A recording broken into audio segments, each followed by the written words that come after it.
আসসালামু আলাইকুম। আজকের সূরা আত-তালাক। বিসমিল্লাহির রহমানির রহিম। হে নবী, তোমরা যখন নারীদেরকে তালাক দাও তখন তাদেরকে তাদের ইদ্দতের সময় তালাক দিও এবং ভালোভাবে ইদ্দতের হিসাব রেখো। আল্লাহকে ভয় করো, যিনি তোমাদের প্রতিপালক। তাদেরকে তাদের ঘর থেকে বের করো না এবং তারা নিজেরাও যেন বের না হয়, যদি না তারা সুস্পষ্ট কোনো অশ্লীলতায় লিপ্ত হয়। এটা আল্লাহর স্থিরীকৃত সীমারেখা। কেউ আল্লাহর স্থিরীকৃত সীমারেখা লঙ্ঘন করলে সে তো তার নিজের উপরই জুলুম করল। তুমি জানো না, হয়তো আল্লাহ এরপর কোন নতুন বিষয় সৃষ্টি করে দেবেন।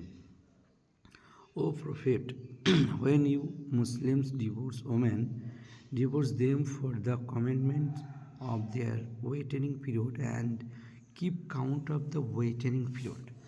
And fear Allah, your Lord.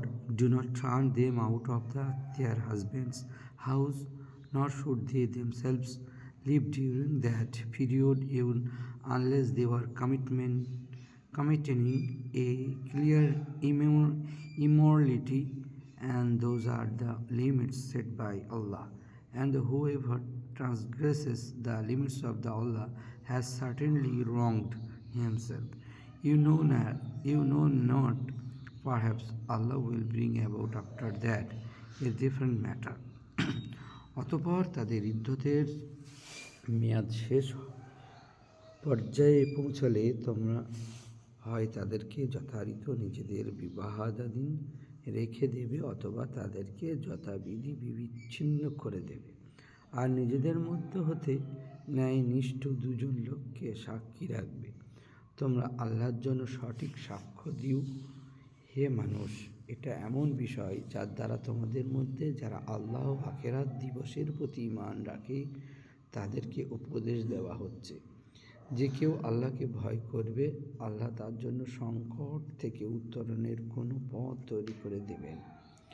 And when they have nearly fulfilled their term, either retain them according to acceptable terms or part with them according to acceptable terms, and bring to witness two just men from among you, and established the testimony for the acceptance of Allah. That is instructed to whoever should believe in Allah and the last day. And whoever fears Allah, He will make for him a way out. এবং তাকে এমন স্থান থেকে রিজিক দান করবেন যা তার ধারণার বাইরে। যে কেউ আল্লাহর উপর নির্ভর করে, আল্লাহই তার কর্ম সম্পাদনের জন্য যথেষ্ট। নিশ্চয়ই আল্লাহ তার কাজ পূরণ করে থাকেন। অবশ্যই আল্লাহ সব কিছুর জন্য একটা পরিমাণ নির্দিষ্ট করে রেখেছেন।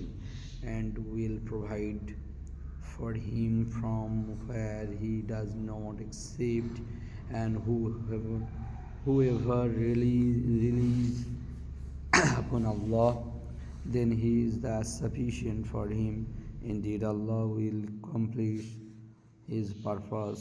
Allah has already set for everything a degree extent. তোমাদের স্ত্রীদের মধ্যে যাদের ঋতু আসার কোনো আশা নেই, তোমাদের যদি তাদের ইদ্যত সম্পর্কে সন্দেহ হয়, তবে জেনে রাখো তাদের ইদ্যত হলো 3 মাস। আর এখনও পর্যন্ত যারা ঋতুবতী হয়নি তাদের ইদ্যত এটাই। যারা গর্ভবতী তাদের ইদ্যতের মেয়াদ হলো তাদের সন্তান প্রসব। যে কেউ আল্লাহকে ভয় করে, আল্লাহ তার কাজ সহজ সমাধান করে দেয়। And those who no longer expect menstruations among your women, if you doubt, then their period is 3 months. And also for those who have not menstruated, and for those who are pregnant, their term is until they give birth. And whoever fears Allah, He will make for him of his matter ease. এটা আল্লাহর নির্দেশ যা তিনি তোমাদের প্রতি নাজিল করেছেন। যে কেউ আল্লাহকে ভয় করবে, আল্লাহ তার পাপ রাশি মার্জনা করবেন এবং তাকে দিবেন মহা পুরস্কার। That is the comment of Allah which He has sent down to you, and whoever fears Allah, He will remove from him his need and make great for him his reward. তোমরা তোমাদের সামর্থ্য অনুযায়ী তাদেরকে সেই স্থান বাস করতে দাও যেখানে তোমরা নিজেরা বাস করো। তাদেরকে সংকটে ফেলার জন্য কষ্ট দিও না।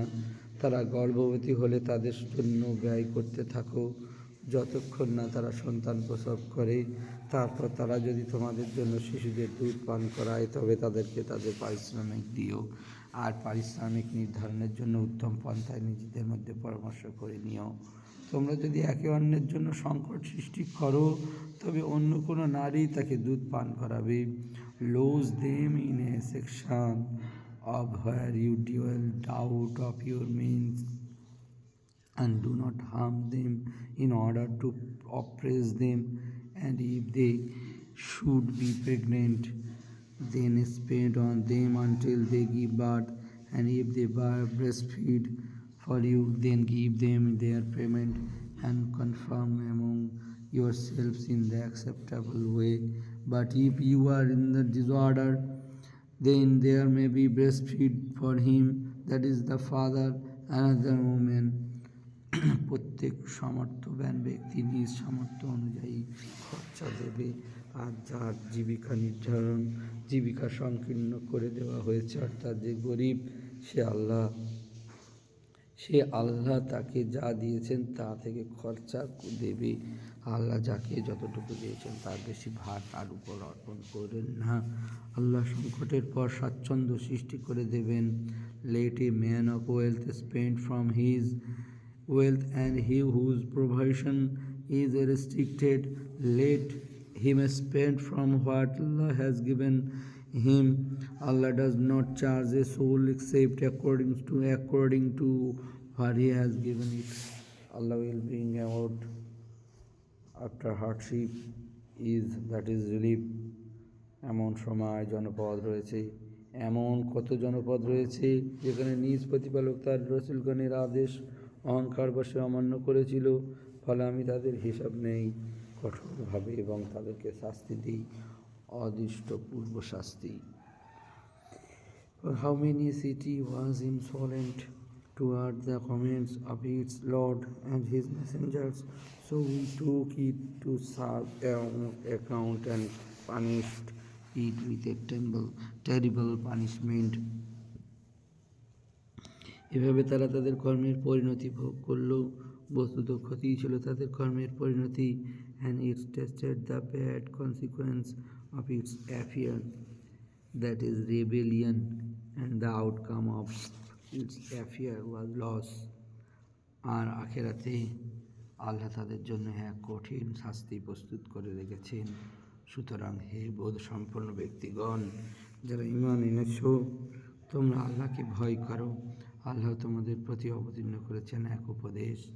আল্লাহ has prepared for them a severe punishment, so fear Allah, O you of understanding who have believed. Allah has sent down to you a message, that is the Quran. অর্থাৎ এমন এক রসুল যে তোমাদের সামনে পাঠ করে আল্লাহর আলোকপাতকারী যারা ঈমান এনেছে ও সৎকর্ম করেছে তাদেরকে অন্ধকার হতে আলোতে আনার জন্য। যে কেউ আল্লাহর প্রতি ঈমান আনে ও সৎকর্ম করে, আল্লাহ তাকে প্রবেশ করাবেন এমন উদ্যানে যার নিচে নহর প্রবাহিত থাকবে, যাতে তারা সর্বদা থাকবে। আল্লাহ এরূপ ব্যক্তির জন্য উৎকৃষ্ট রিজিকের ব্যবস্থা রেখেছেন। He sent a messenger, that is Muhammad sallallahu alaihi wasallam, reciting to you the distinct verses of Allah, that he may bring out those who believe and do righteous deeds from darkness into the light, and whoever believes in Allah and does righteous, He will admit him into garden beneath which rivers flow to the abide therein forever. Allah will have perfect for him a provision. আল্লাহ সৃষ্টি করেছেন সাত আকাশ, তার অনুরূপ পৃথিবী। তাহাদের মাঝে আল্লাহ হুকুম অবতীর্ণ হতে থাকে, তাহার মাঝে আল্লাহর হুকুম অবতীর্ণ হতে থাকে, যাতে তোমরা জানতে পারো আল্লাহ সর্ব বিষয়ে পরিপূর্ণ শক্তি রাখেন এবং আল্লাহর জ্ঞান সব কিছুকে বেষ্টন করে আছে। It is Allah who has created 7 heavens and of the earth, the like of them is common descends among them, so you may know that Allah is over all things competent, and that Allah has encompassed all things in knowledge. Sadaqallahul Azim.